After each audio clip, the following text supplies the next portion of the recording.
This is energy level diagram for helium neon laser. The stimulated emission caused by the transition of atom between E6 level and E5 level results in a laser beam of wavelength 33,900 angstroms or 3.39 micrometers. Stimulated emission caused by the transition of atoms between E6 and E3 results in a visible range wavelength 6328 angstroms, red in color, and the transition between the E4 and E3 that causes the stimulated emission of radiation results in laser beam of wavelength 11,500 angstroms or 1.15 micrometers.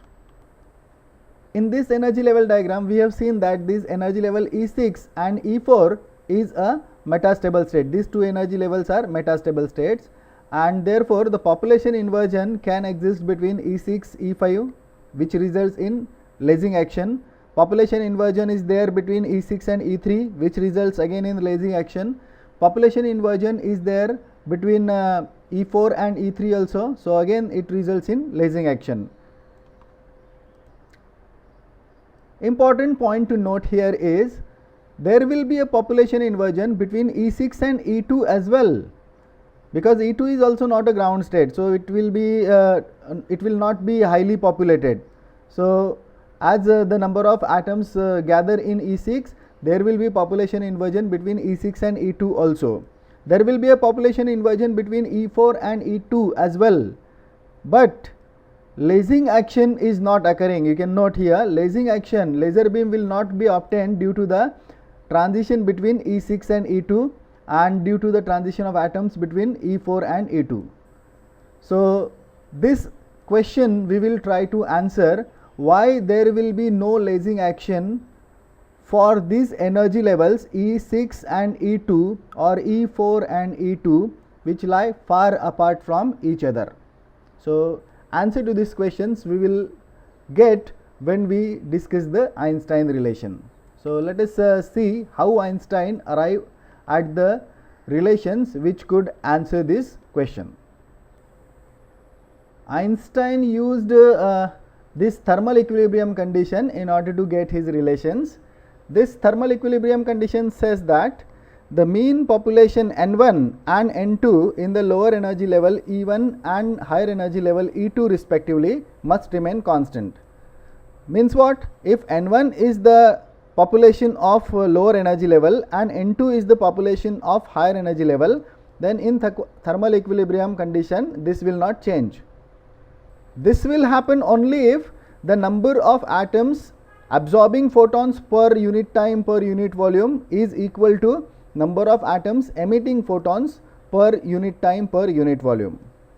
In short, under thermal equilibrium, the number of atoms going from lower energy level to higher energy level is equal to number of atoms coming down from higher energy level to lower energy level.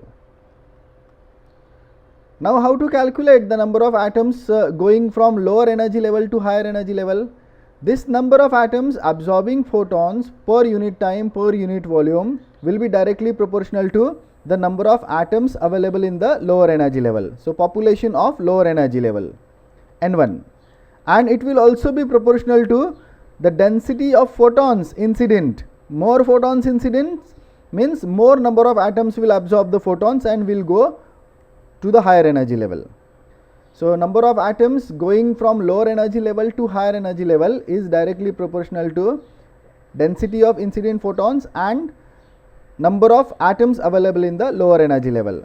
So if you write B12 as the constant of proportionality, which is called as Einstein coefficient of absorption, Einstein coefficient of absorption, then we can write this number of atoms absorbing photons per unit time per unit volume to be equal to B12 rho V N1.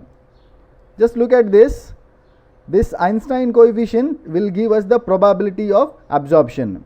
This 1, 2 indicates the transition is occurring from level 1 to level 2. Now this number let us try to calculate.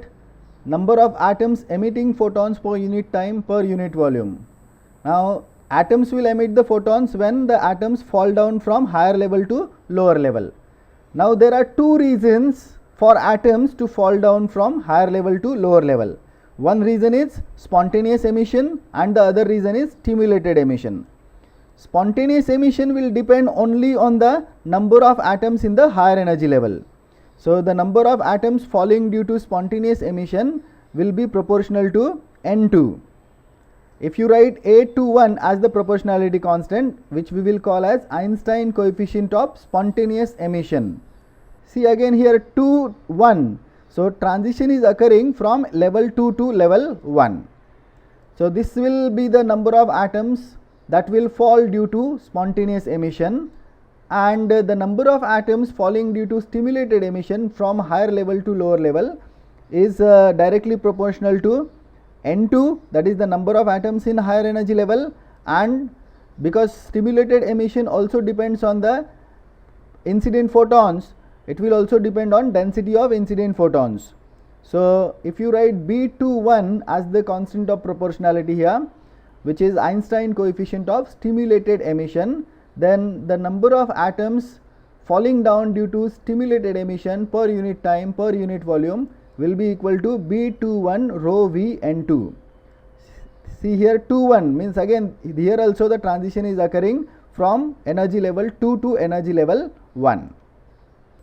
So now we have got the number of atoms going from lower energy level to higher energy level per unit time per unit volume by absorbing the photons, and the number of atoms falling down from higher energy level to lower energy level by releasing the photon. This will happen due to two phenomena. Spontaneous emission will result in this number and the stimulated emission will result in this number. Now at equilibrium, the number of atoms going up must be equal to the number of atoms coming down. So we can write the equilibrium condition as B12 rho V N1, right hand side of equation 1, is equal to A21 N2 plus B21 rho V N2, that is right hand side of equation 2.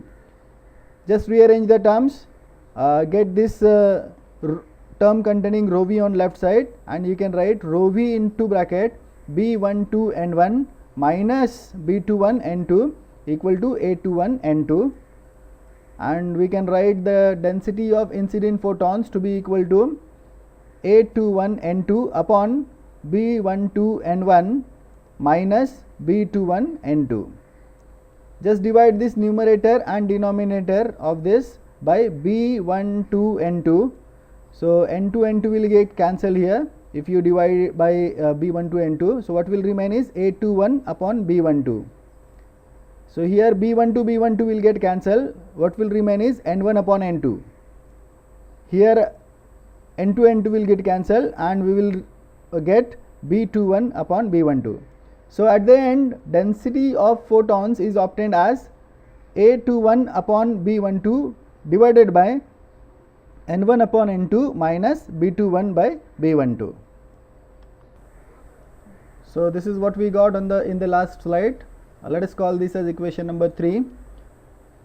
Now using Boltzmann equation, the population of energy level E at temperature T is written as N equal to E raised to minus E by KT.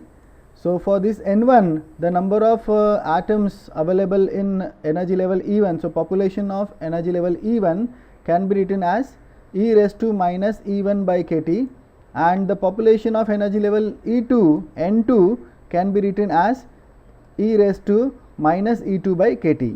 So let us call these as equation number 4 and equation number 5. We can get the value of this N1 upon N2 here by substituting this 4 and 5. So N1 upon N2 is obtained as E raised to minus E1 minus E2 by KT. That is equal to E raised to E2 minus E1 by KT. E2 minus E1 will be equal to the energy of the emitted photon, that is equal to h nu. Emitted photon or incident photon, both will have the energy h nu. So N1 upon N2 can be written as E raised to h nu by KT. Just put it in equation number 3 here, and we can get density of photons to be equal to 821 upon B12, 821 upon B12 into bracket 1 upon e raised to h nu by kt minus B21 upon B12. Call this as equation number 7. This is equation 7 which we obtained in the last slide.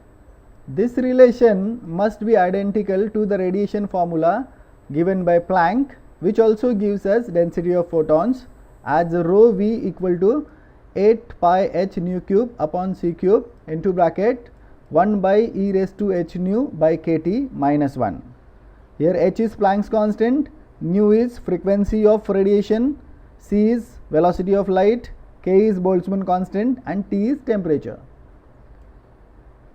So by comparing this equation number 7 and equation number 8, both of them are giving us density of photons. So we can write B21 upon B12 equal to 1. So B21 can be written as B12.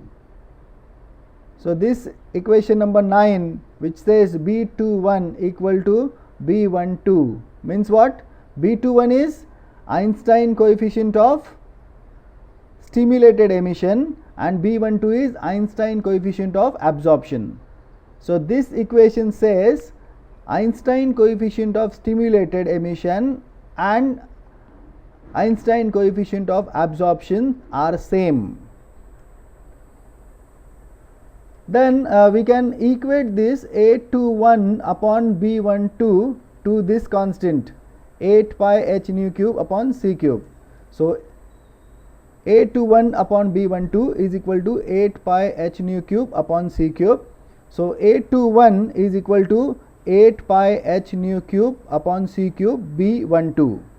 So this is another Einstein relation. So these two relations we have obtained which say B21 equal to B12 and 821 equal to 8 pi h nu cube upon c cube B12. This equation number 10 gives the relation between Einstein coefficient of spontaneous emission. 821 is Einstein coefficient of spontaneous emission and Einstein coefficient of absorption B12. But we know B12 is equal to B21, so we can replace B12 by B21 also. So this equation can be the relation between the Einstein coefficient of spontaneous emission and Einstein coefficient of stimulated emission as well.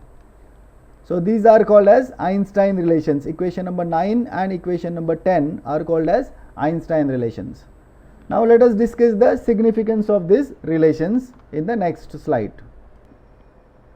So let us understand the physical significance of Einstein relations. The first relation B21 equal to B12. What it signifies?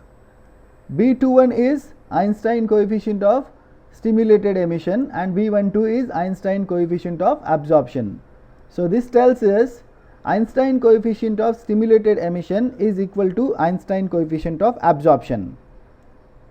Means what? The probability of the photon, incident photon being used for stimulated emission is same as the probability that the given photon will be used for absorption.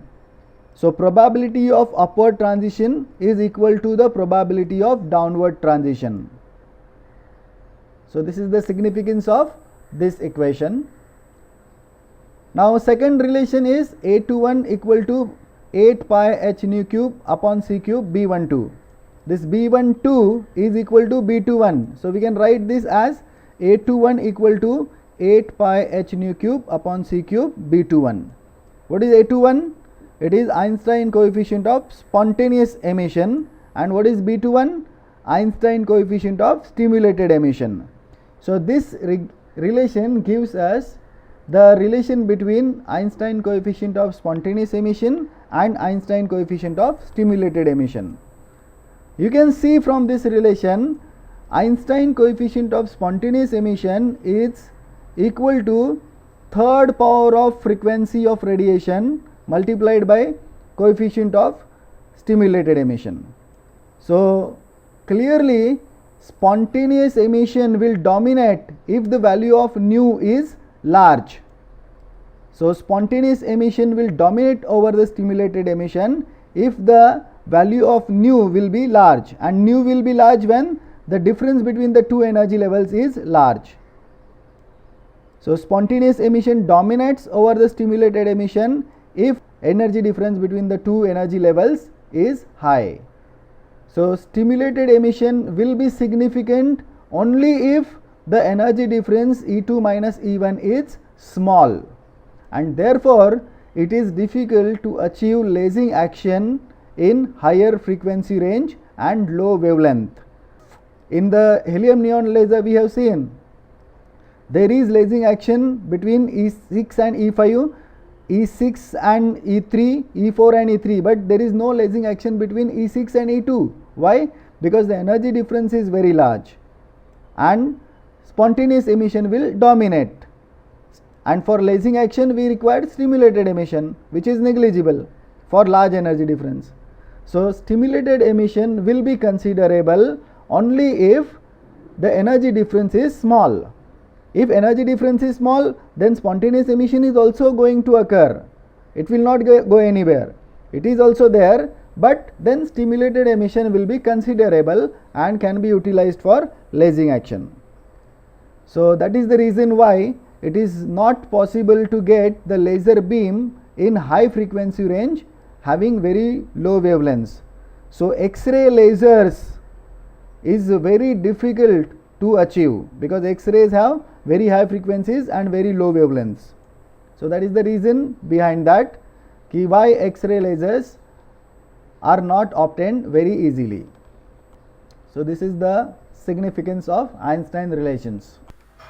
Thank you for watching this video. If you like this video, then please subscribe to the channel so that you will get timely intimation of new videos uploaded to the channel. Thank you very much.